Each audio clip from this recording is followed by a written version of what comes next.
So, this one is on Amy Spencer.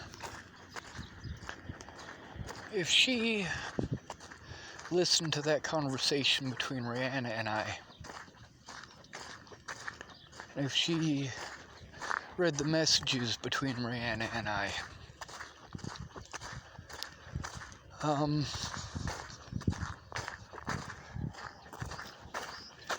do you think that she would apologize? Probably not.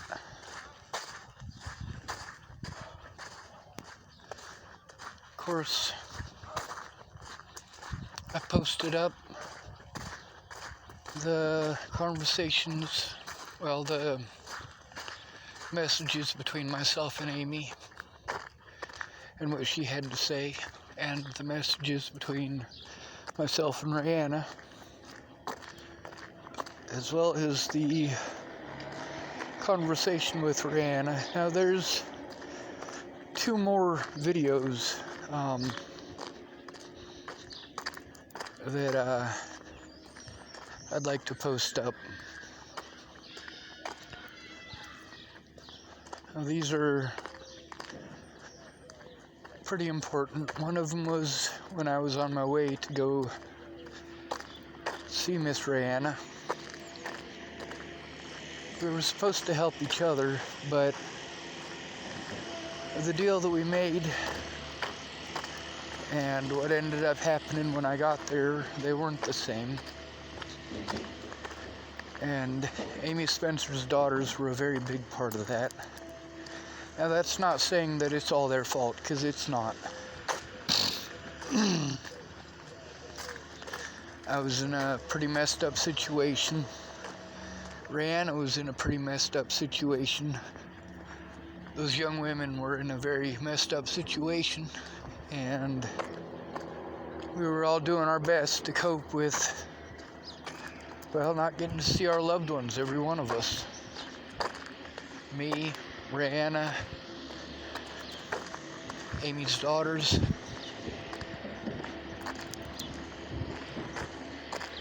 Now, don't get me wrong, I know that Rihanna cares about them. And I know that Rihanna cares about me. And they all know I care about them. But the thing is that was a situation that very easily could have been subverted by, I don't really know.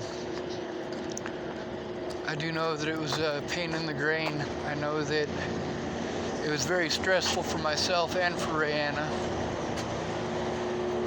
I mean, here's Rihanna trying to get sober, and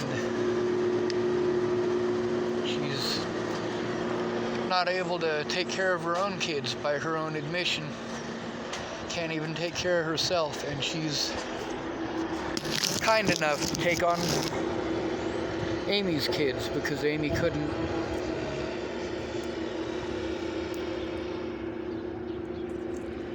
It's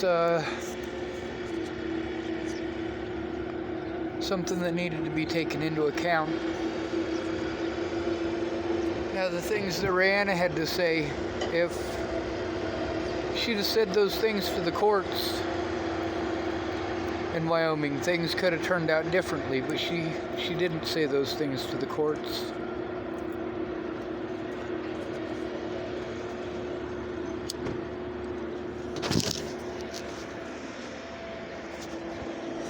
Thing is, Rihanna's not a bad person. She's, a recovering alcoholic.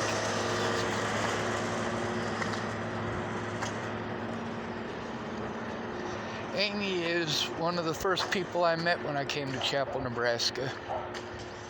I met her my first day here.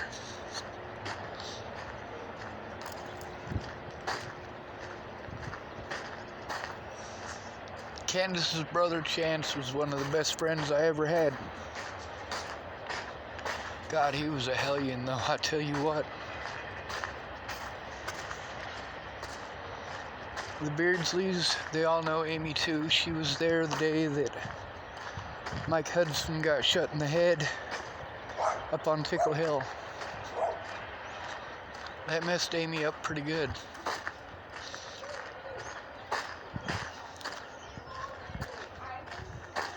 We all got trauma, every one of us. But some people got family. And family makes all the difference. My family wasn't supportive.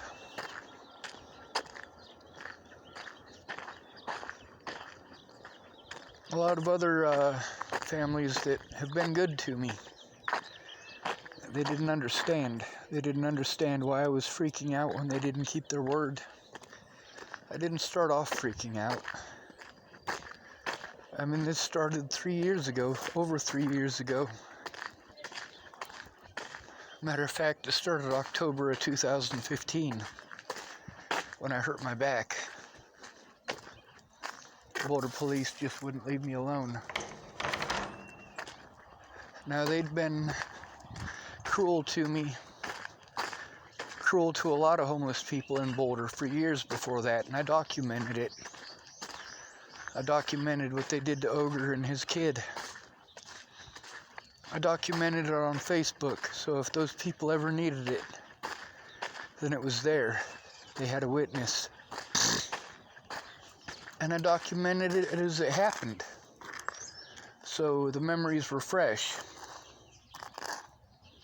A lot of people could take lessons from me.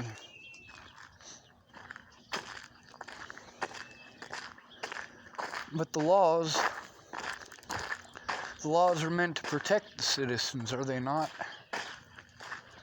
It's when you get people who are trying to hide their own wrongdoing, who have control. They can abuse those laws, manipulate those laws. And that's happened pretty much everywhere. When they see a homeless person, they see free money. They see power and prestige. Who's they? Well, let's start off with the police officers and the judges, the public pretenders. No money means no rights. You don't have the money for a lawyer, you have no rights. One thing that people just aren't taking into account is that before Natalie died, I'd been through an entire year of hell. Before Natalie died, over things that I did not do. The Bollinger family, the things that they've done, nobody should have to go through that. To be punished without a day in court. For a whole year before Natalie was killed, I tried to get a day in court. For a whole year before Natalie was killed. The thing is, I needed help. But I didn't have it. I had people telling me to do this and do that. Telling me to do things I don't have the ability to do. And in that conversation with Deputy Holloway, he just assumed that Miss Lora was gonna drive me to North Platte, to the FBI office there. She's a mother. She owns a business here in town.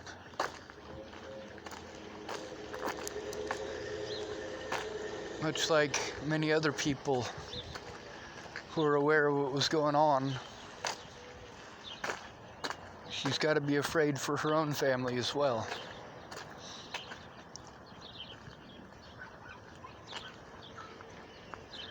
She told me she understands why I did what I did. I'm glad for that. At least someone does. But for me, it wasn't a matter of just worrying about one family. It was me having to worry about all of them. When Candace did what she did, I had to worry about a lot of people. I had to worry about all of those people who weren't Candace as well. I had to worry about Karamia, letting me know that her family was being threatened. I had to worry about Miss Peaches and her family.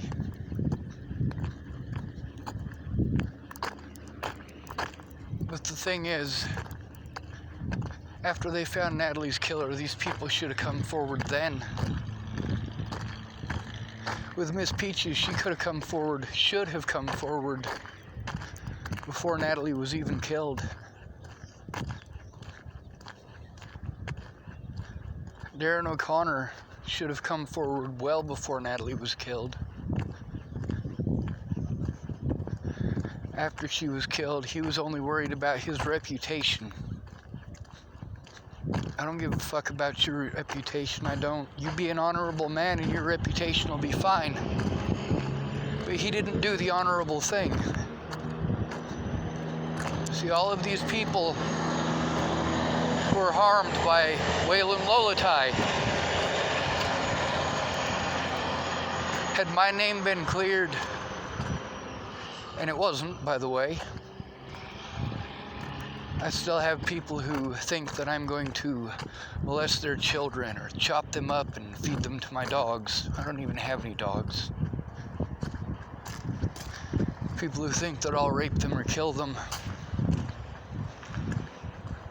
What a bunch of fucking morons.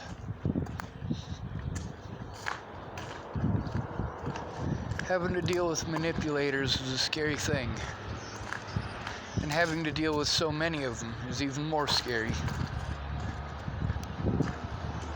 Mandy Hughes is not afraid of me harming her or her children. But she's sure as shit worried about the Bollingers, and she's worried about her own family. Candace Bondurant's not worried about me doing any terrible shit to her or her family. She was scared of the Bollingers and the police. And her landlord at the time.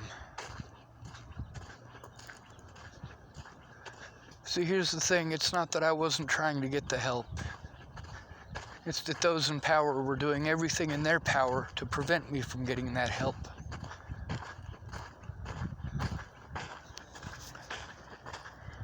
Because of the things that were done to me, I had to break the law to defend myself. I wouldn't have had to if these people hadn't been afraid. If these people hadn't been too afraid to come forward. But the fact is, they were too afraid to come forward. And for good reason. Ted Bollinger has shown time and again since Natalie's death that he has no conscience. That he cannot be rehabilitated. That he does not love his family. But I do. When I threatened the life of Ted Bollinger at my grandmother's funeral, it was because I was afraid of what he would do to his family. And rightly so. The police in Colorado did everything that they could to defend their fellow officers from their fellow officers' wrongdoing, and they knew they fucked up big. The fact is, I have already produced enough evidence between Facebook and YouTube to take down all of those officers and the Bollingers for conspiracy. My public pretenders as well. The judges, it's a toss-up. Depends on the judge.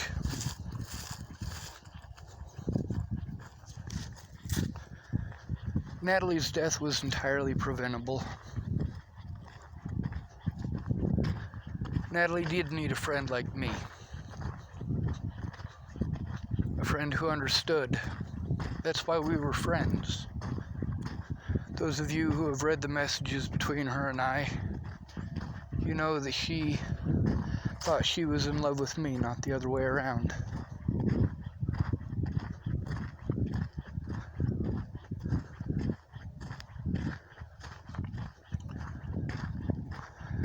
The fact that even that officer today, Officer Holloway, or Deputy Holloway, was talking about how I need somebody to go in with me, talking about human nature and laziness. You know, when I wrote those things over 2 years ago, people treated me like trash for it. Treated me like I was a liar. Like all police officers, everybody with a badge is some sort of perfect law machine. When I say it, it must be bullshit, but it sounds different coming out of that officer's mouth now, doesn't it? After 2 years of saying it and being treated like I'm crying wolf,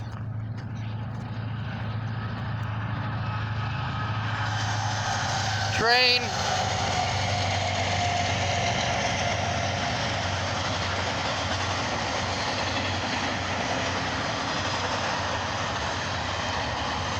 After 2 years of it, that officer saying the exact thing that I've been saying for years.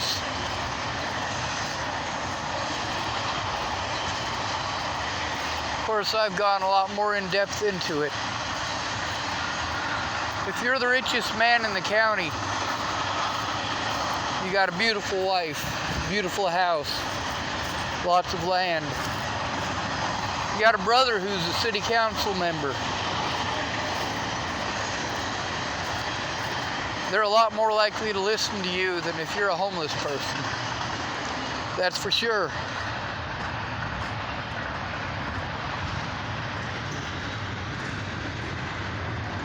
That's because if you're broke and they don't do their jobs, you have to get a civil lawyer to take them to court. If they commit a criminal act, they can just ignore it. If they can call you mentally ill, no civil lawyer is going to pick that up pro bono. Not without someone speaking on your behalf. A lot of the things that happened to me, I've already proven. But I wasn't allowed to show those things in court. Those judges intentionally prevented me from being able to speak. My public pretenders intentionally withheld evidence, did not show up at important court dates, turned a blind eye to the threats, harassment, and assaults that I was enduring at the hands of inmates and guards.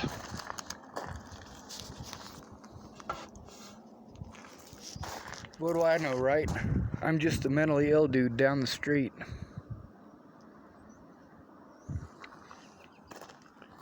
It's different when an officer says it. There were officers in Cheyenne, Wyoming who were on the same page as me. Oh! I just found some posthole diggers in the garbage can. God, I wish I had a better back. Oh man, that sucks. They got a fiberglass handle and they're worn. That means they'll be itchy no matter what. The tips are good. I'll duct tape it. That'll hold for a while. I don't know why I'm grabbing them. I can't use them. My back won't allow it.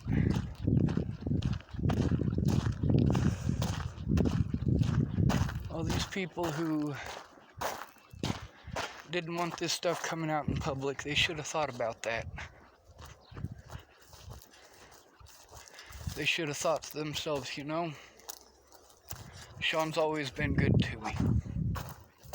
He's been good to all of us. Maybe I should go talk to the police.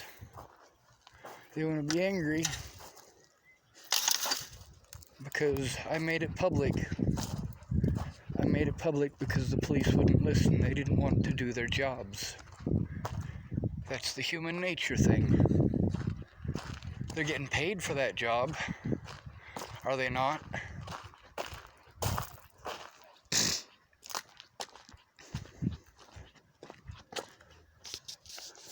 The things that officers have told me from one end of the United States to the other. Speaking with Deputy Holloway, he had something different to say altogether, did he not?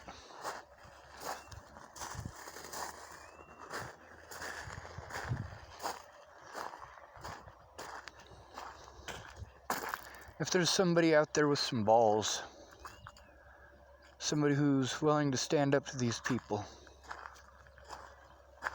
somebody who's got the ability to drive me to North Platte, I could really use that.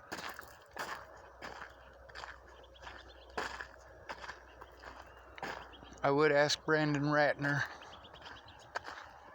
He's pretty broke though. He's spent a lot of money to drive that big ass truck to places to help me out. The man's not rich.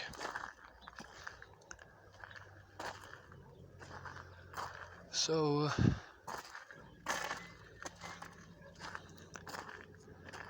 I guess what I'm saying is that all of these people who didn't look, who didn't pay attention, who didn't bother to try to find out the truth,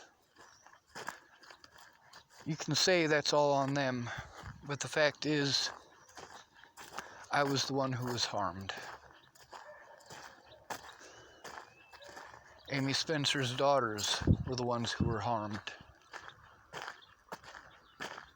Rayanne Ingersoll was the one who was harmed.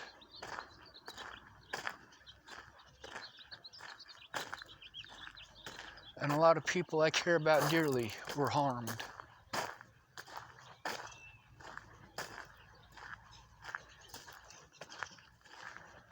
I was harmed physically. And there was a couple of inmates in the Arapahoe County Jail who were harmed physically for standing up for me. But the rest were harmed emotionally and financially. What happened to me should not be allowed to happen to anyone. Police officers need to be forced to wear body cameras and have them on at all points in time. I got lucky today. It wasn't Officer Hahn on duty, or Deputy Hahn, I should say.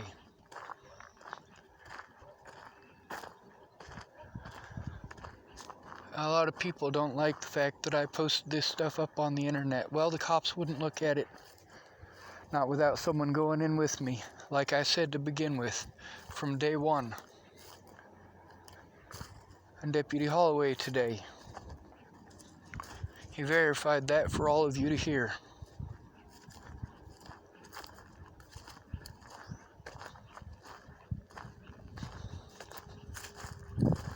Human nature.